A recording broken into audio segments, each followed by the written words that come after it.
New day, same nonsense for the Toronto Blue Jays. They had no offense last night against the St. Louis Cardinals. They had 3 runs on 4 flipping hits, and you lose in walk-off fashion, in a little bit different fashion this time. 7-3 off a grand slam from Paul Goldschmidt. And this was bad on so many levels, man. Look, they obviously played tonight, and I apologize for not being able to do the video last night for you guys. I know my notes here might fall in front of the camera, and if it does happen once, I'll apologize, and I'll rip it down, and we'll keep going here. But I was at a wedding last night, long night, been a crazy day as well, so I'm doing the video at least before the game starts. I wanted to get that out to you guys. But this game stunk. And the Jays had opportunities. Well, we'll say it again, right? They have the opportunities. They just can't get the big knock. Bottom of the second inning with Barrios on the mound versus Mikolas, and both pitchers having very different seasons when it comes to the numbers, but we all know how Barrios has pitched lately, so it's, again, very good pitching matchup going into this game. Bottom of the second inning, Donovan, it's an RBI double. In comes Arenado, and they're up 1-0. Okay, so we're down 1-0 early, and to Jays fans, that feels like at least a 3-0 deficit. We go to the top of the 6th inning, where the Jays still don't have any offense going. What else is new? But George Springer, it's a solo bomb. And we're like, oh, okay, tie ball game, 1-1, whoopie-doo. Again, still no offense, though. And it's 1-1. Top of the 7th inning, Jays get runners in scoring position, which doesn't really make anybody happy at this point until they see him cross home plate. But then George Springer, he walks. In comes Alejandro Kirk. Espinal, who we all love in that number 2 hole, he walks. In comes Matt Chapman. And the Jays have a 3-1 lead here by having not get a clutch hit. I mean, the way they're playing right now, you'll take this, right? You'll take the 2 walks with the runners in scoring position with the bases loaded. They don't find the zone, and we're up 2 runs. You feel great about it. Now, Jose Barrios, having dealt through 6 innings, they put him out there for the 7th. And you know what? I get it. Let the guy shove, right? He's been doing great all game. Well, they didn't allow Alek Manoah to do that. Going into the 9th for a complete game. Oh, is it this many times through the order? Oh, my God. That must be the only reason. It really must be. Because in a 2-run game, like that was as well, you didn't let Alek Manoah go out there with 83 pitches. And Jose Barrios goes out there in the bottom of the 7th inning and gives up a solo bomb, then a single, then another hit. After the home run and the single, I thought his night was done because now the tying run's on base. You want to make sure that run doesn't cross. But they didn't have anybody warming up, so they got to hurry and get someone up. Adam Simber can't get ready fast enough. Not his fault. And now he's going to come in with runners in the corners with only 1 out. And he allows an RBI single from Harrison Bader. And they were tied again at 3. And the Jays offense at this point, you've already scored 3 runs, which seems like the usual for the Toronto Blue Jays. But now you need more than 3, which seems to be a problem. And it was. You don't get anything in the 8th, nothing in the 9th. You go to the 10th with a guy starting at second base. You can't get him home. And then the bottom of the 10th inning, David Phelps goes out there, and he gets the first 2 guys out. So we're like, all right, you got the first 2 guys. That's a big out, right? A couple big outs right there. Guy's still at second base. You're feeling good. Well, he gives up a hit. He gives up a walk. And they bring in Ryan Borucki. Right? I don't get it. I really don't. Because Borucki comes out there, right, and he walks a guy. And now loads the bases now. They face Paul Goldschmidt, who inevitably hit a grand slam. The numbers for Paul Goldschmidt against lefties are astronomically terrible. Or sorry, let me rephrase, for the lefty. Let me put it that way. So what Charlie was literally thinking, okay, he's got to get this guy or we're screwed. And he walked the first guy he faced. I mean, that is the most gutsy effort possible. You could have left David Phelps out there. And then, okay, but you know the numbers for Paul Goldschmidt against left-handed pitching? 519. The guy hits over 500 against lefties. And you decide to put Borucki out there, who hasn't really been great, in that sort of a situation. That is a ludicrous move. I mean, in what mindset are you looking at that situation and saying, that's the right move to make? No, you're thinking about it as in, you got to get that first guy, and if you don't, well, damn. You're banking on a guy who's hitting 500 against lefties to get out when Borucki's stuff hasn't been great. He doesn't get an out. He walks the guy, gives up a hit, the grand slam, and you get walked off.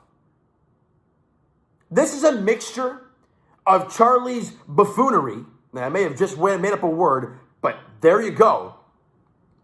Because lately we've been seeing a lot of that with the Manoah nonsense, now this. And again, you can start picking other parts of the season as well as that. But you know what? As much as we can sit here and rip Charlie, and I just did a bit because it needs to happen, the Jays offense still sucks. Like, it still flat out sucks. They scored 3 runs today on 4 hits. Their biggest inning was 2 walks with the bases loaded. Can you imagine if those guys actually threw strikes? They probably wouldn't have scored anything. Because the Jays offense is a league worst in batting average. I think like 170 something. They were 0 for 10 yesterday. 0 for 10 with runners in scoring position. Vladdy continues to struggle. He has now not had a hit in 4 straight games. He was 0 for 3 with a walk in the game yesterday. It's bad right now, man. It really is bad. The team overall, get this number. The team had 4 hits and struck out 6 times. They had 5 walks. They walked more than they had hits. It's terrible. The thing is, I don't know what's going to give.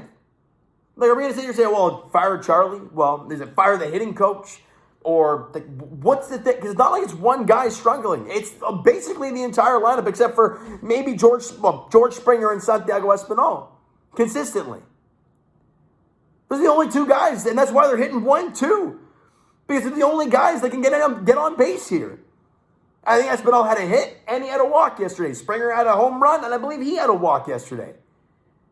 But nobody else has done anything. Yes, Bo had the 2 home run game. I get that, but it's just so few and far between. Where's the multi-hit games for Bo Bichette consistently on an every other day? Or, a 3-hit game, then a 1-hit game, then a 2-hit game, then a 4-hit game. Like, just monstrous stuff. Where's Vladdy? Where's Teo? Where's Gurriel? Like, these guys are nowhere to be found right now. And I don't know what else to say to you guys. I really don't. Because I feel like a damn broken record every single video saying the same stuff about the offense being bad, but the pitching being great, but giving up one bad mistake. But we can't blame them because the offense has been downright awful. It's bad. It really is bad. But there's 162 of these damn things, and you got to find a way. They have to find a way at some point to break out of this. They can't slump like this all season. Be historically bad, which this lineup just can't be. Game 2 of the series, the finale of the mini 2-game set against the Cardinals, goes tonight. It's a 7:45 first pitch there in St. Louis. It's Jordan Hicks. Used to be the closer, now a starter, and he's having a tough time being a starter. ERA over 4. But again, doesn't mean anything facing the Jays offense. Hell, if he wants to throw a bunch of fastballs, the Jays, they can do that. But as we've seen from guys like Hunter Green, throws a lot of fastballs. Well, how many breaking balls did he throw against the Jays? A ton. How did he do? Really well. So we'll see how Hicks attacks the Jays lineup. You might see a lot of breaking balls against a guy who has a really good fastball. They got to be ready for it. Kevin Gausman gets the ball for the Jays. He'll be fine. But the question is, what offense are you going to get? Who's going to have that one game where be like, I got us today? Is Teo going to finally have a breakout game? Is Vladdy going to get a hit on breakout? Is Bo going to have the 2-homer day he had a few days ago, which made us all hope and pray that people were breaking out but didn't work? Is Espinal going to continue to wreck? I don't know. Is Gurriel going to wake up and have a half-decent end of May? May has been abysmal for this team, but somehow they're winning some games, but they got to figure it out here and end this month strong. Is it going to start tonight? I don't know. I honestly don't know. That's why we watch this team, because you never know. You know the talent's there. It's just a matter of time before they break out. But we've been saying this now for like 2-3 weeks, and it's getting old. It really is. Hicks, Gausman, 7:45 in St. Louis is the finale of the 2-game set there, while the Jays hit the road against the Anaheim Angels in L.A.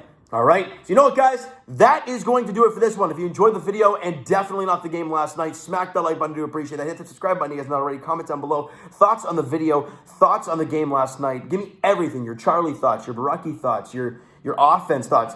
Everything towards what you thought about Barrios to start, because you know what? That's going to go unnoticed, right? Barrios went 6 1/3 of 7 hits, 3 runs, 7 strikeouts, didn't walk about it. He was good. I didn't even run through the pitchers. I'll do it real quick here. Simmer went 2/3 of an inning, allowed the 1 hit. He was fine. Richards had a good inning of work, 1 walk, that's it. Julian Merriweather, good to see him back. He went an inning, allowed 1 hit. That's it. And then Phelps, obviously we talked about those, him and Baracki's numbers, so I'm not even going to repeat those because they are not pretty to read. They really aren't. All right, so guys, smack the like button, hit the subscribe button if you guys not already. Comment down below, thoughts on the video, thoughts on the game, what you like, what you not like from last night's game for the Toronto Blue Jays. Twitter link is down below, so follow up, send me a DM, do that great stuff. The Instagram link is also down below, so follow up there if you guys have not done so already, and I will talk to you guys Jays Vision tonight. Jordan Hicks, Kevin Gausman, pitching matchup in the finale of the two-game set against St. Louis, 7:45 first pitch there. Can the offense finally wake up? We will have to see. All right, so thank you guys so much for listening and watching. I hope you enjoyed the video, but definitely not the game last night. We'll talk to you guys then.